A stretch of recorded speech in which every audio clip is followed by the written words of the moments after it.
जय श्री महाकाल सभी स्टूडेंट्स को।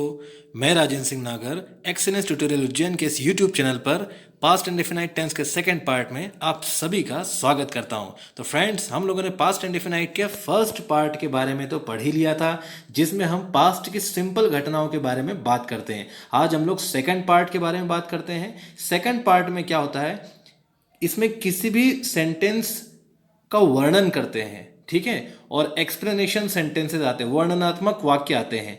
मतलब कि इसमें क्रिया नहीं आती है, हम बस किसी भी बात के बारे में बात करते, किसी भी चीज़ का वर्णन करते हैं, उसके बारे में बात करते हैं, इंफॉर्मेशन देते हैं, बताते हैं। जैसे मेरा भाई एक इंजीनियर था, मेरे पापा एक किसान थे, वो वहाँ पर नहीं था, है ना, हम एक अच्छा डांसर थे। याद कीजिए आप लोग, प्रेजेंट इंडेफिनाइट टेंस में भी हम लोगों ने इसी तरह के सेंटेंस यूज किए थे।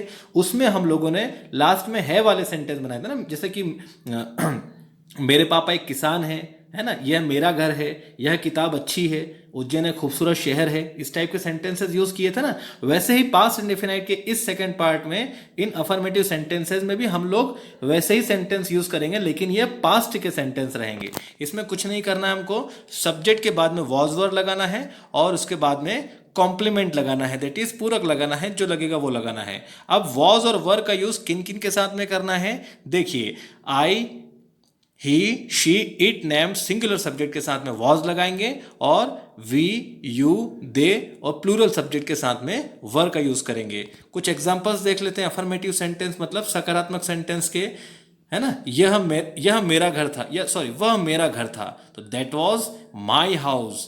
ही वॉज एबसेंट यस्टरडे, वह कल अनुपस्थित था। We were ready for dance, हम डांस के लिए तैयार थे। हिज रिलेटिव्स वर इंजर्ड, उसके रिश्तेदार चोटिल थे या घायल थे। अब देखिए आप लोग, सबसे पहले सब्जेक्ट का यूज किया सभी में, तो देखिए that, he, we, his relatives, ये सभी क्या है, सब्जेक्ट है। उसके बाद वॉज और वर का यूज किया, देखिए दैट के बाद वॉज, ही के बाद वॉज, वी के बाद वर, हिज रिलेटिव्स के बाद में वर। उसके बाद में हम लोगों ने कॉम्प्लीमेंट, जो सेंटेंस का अगला हिस्सा है, my house, yesterday, for ready for dance, were injured, ये। तो इस तरीके से हम लोग अफर्मेटिव सेंटेंस को कंप्लीट करते हैं। अब देखते हैं इसके नेगेटिव और इंटरोगेटिव सेंटेंसेस को। नेगेटिव सेंटेंस में कुछ नहीं करेंगे फ्रेंड्स, इसमें हेल्पिंग वर्ब जो है इसकी वॉज वर, इसके बाद में नॉट लगा देंगे। कुछ भी नहीं, बिल्कुल वैसा का वैसा, जैसे प्रेजेंट में किया था बिल्कुल वैसा का वैसा ही है, पास्ट भी ऐसा ही और फ्यूचर भी ऐसा ही रहेगा। That was not my fault, है ना, वह मेरी गलती नहीं थी। It was not my duty to inform him, यह मेरी ड्यूटी नहीं थी कि मैं उनको इन्फॉर्म करूं, है ना, मेरी ड्यूटी नहीं थी, सिंपल बात बोली। My father was not at home, मेरे पापा घर पर नहीं थे। देखिए, किसी भी सेंटेंस में क्रिया नहीं आती, लिखा हुआ ना यहाँ पर, इसके वाक्यों में क्रिया नहीं आती है, तो ध्यान रखना वर्ब का यूज करते ही नहीं है। वर्ब तो सिर्फ फर्स्ट पार्ट में आती है। बॉयज वर नॉट इंटरेस्टेड, लड़के जो थे वो रुचिकर नहीं थे, इंटरेस्टेड नहीं थे। It was not big city, वह एक बड़ा शहर नहीं था। तो ये तो हो गया नेगेटिव सेंटेंस। अब इसके इंटरोगेटिव सेंटेंस को देखते हैं। इसके इंटरोगेटिव सेंटेंस में हम लोग वॉज वर्ब को, जो हेल्पिंग वर्ब है, उसको सब्जेक्ट के पहले लगा देंगे, उसके बाद में हमारा कॉम्प्लीमेंट आ जाएगा। प्रश्नवाचक वाक्यों में क्या होता है, देखिए, अगर आपको इसके इंटरोगेटिव बनाने कुछ नहीं करना है, जैसा आप लोगों का अफर्मेटिव सेंटेंस था ना, सबसे पहले आप किसी भी सेंटेंस का अफर्मेटिव बना लीजिए। शुरुआत के तौर पर आप ऐसा कर सकते हैं कि पहले किसी चीज का पॉजिटिव अफर्मेटिव बना लीजिए, उसके बाद में उसकी हेल्पिंग वर्ब को सब्जेक्ट के पहले रख दीजिए। उदाहरण के तौर पर, दे सिक यस्टरडे, वे कल बीमार थे। अगर आप इतना बोलेंगे तो ये अफर्मेटिव बन जाएगा, ठीक है ना।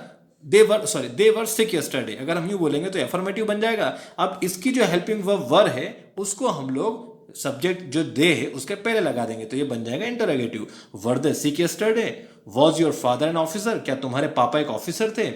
Were all the boys present, क्या सभी लड़के उपस्थित थे। अगर मुझे इसको पॉजिटिव बनाना होता तो मैं बोलता all the boys were present, सभी लड़के उपस्थित थे या मौजूद थे, ठीक है ना। तो कुछ नहीं करना आपको, हेल्पिंग वर्ब्स को जितनी भी हैं, जो भी अलग अलग सेंटेंस में यूज हो रही है, उनको सब्जेक्ट के आपको पहले लगाना है।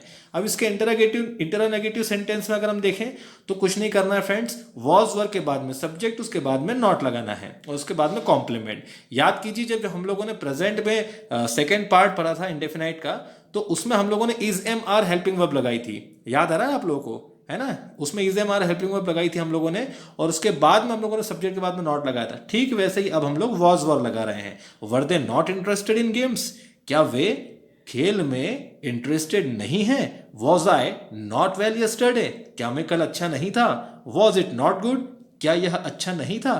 तो किसी चीज को कंफर्म करते हैं तो हम इंटरोनेगेटिव सेंटेंसेस का यूज करते हैं। तो ये हमारा पास्ट इंडेफिनाइट टेंस का सेकेंड पार्ट भी कंप्लीट हो गया।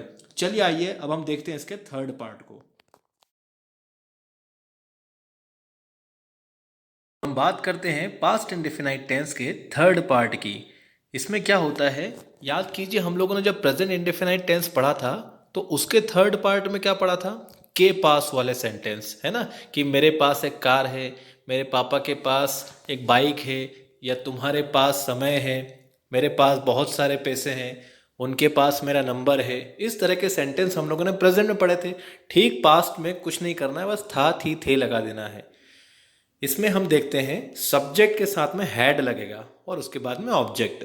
सारे ही सब्जेक्ट के साथ में हैड लगेगा। यहाँ पर देखिए, ये देख रहा मैंने, ये लिखा है यहाँ पर कि सभी के साथ हैड लगेगा। अब कुछ इसके एग्जाम्पल देख लेते हैं। जैसे लोगों के पास कई नौकरियां थी, ठीक है। पीपल हैड मैनी जॉब्स, उसके पास पैसे थे, ही हैड मनी। मेरे पास एक कार थी, आई हैड अ कार। तो ये हो गए हमारे सब अफर्मेटिव सेंटेंसेस। अब मैं इसके नेगेटिव सेंटेंस की बात करता हूँ। नेगेटिव सेंटेंस में हमको कुछ नहीं करना है, बस हेल्पिंग वर्ब हैड के बाद में नॉट लगा देना है। ये काम हो गया हमारा। लोगों के पास काम नहीं था, पीपल हैड नॉट वर्क। उसके पास पैसे नहीं थे, दे हैड नॉट मनी। मुझे सिरदर्द नहीं था, I had not headache. Simple, हमको कुछ नहीं करना है, जस्ट इसमें नॉट लगा देना है। अब हम इसके इंटरोगेटिव को देखते हैं। इंटरोगेटिव सेंटेंस में आप लोग थोड़ा ध्यान देना, मोस्ट इंपॉर्टेंट बात इसमें यह है कि हैड जो है वो आगे नहीं आएगा। इसमें आगे जो आएगा वो आएगा डिड। याद करो आप लोग, प्रेजेंट इंडेफिनाइट टेंस में भी हम लोगों ने क्या किया था, डू डस को आगे कर दिया था। इस डिड की जगह पर डू डस को आगे कर दिया था सब्जेक्ट के पहले, और उसके बाद में हम लोगों ने हैव लगाया था। हैव हम यहाँ पर भी लगा रहे हैं, लेकिन यहाँ पर सब्जेक्ट के पहले हम लोग डिड लगा रहे हैं। उस जगह डू डज इसलिए लगाया था क्योंकि डू डज से ये इंडिकेशन मिल रहा था कि बात प्रेजेंट की है। इस जगह डिड इसलिए लगा रहे हैं ताकि डिड से ये इंडिकेशन मिल रहा है, ये बात पता चल रही है कि बात जो सेंटेंस है वो पास्ट का है, और हैव के पास के सेंस में है, डिड टेंस के सेंस में है। तो did plus subject plus have plus object, ये बात आप लोग ध्यान रखना। अब यहाँ पर हैड का यूज नहीं होगा, है ना।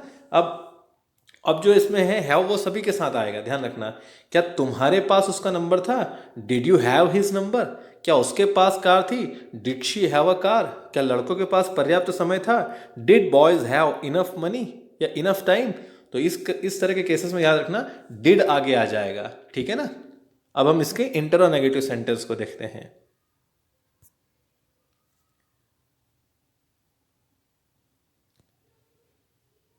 इंटरोनेगेटिव सेंटेंस में क्या करते हैं हम लोग, कुछ नहीं करते, बस डिड को आगे लगा देते हैं सब्जेक्ट के, और सब्जेक्ट के तुरंत बाद नॉट लगाते हैं, उसके बाद में हैव लगाते हैं, ठीक है। क्या हमारे पास टिकट नहीं थी, did we not have ticket. हम इसको ऐसा नहीं करेंगे, डिड वी हैव नॉट, नहीं, हैव के बाद नॉट नहीं लगाएंगे, नॉट पहले लगाएंगे उसके बाद हैव लगाएंगे। Did we not have ticket.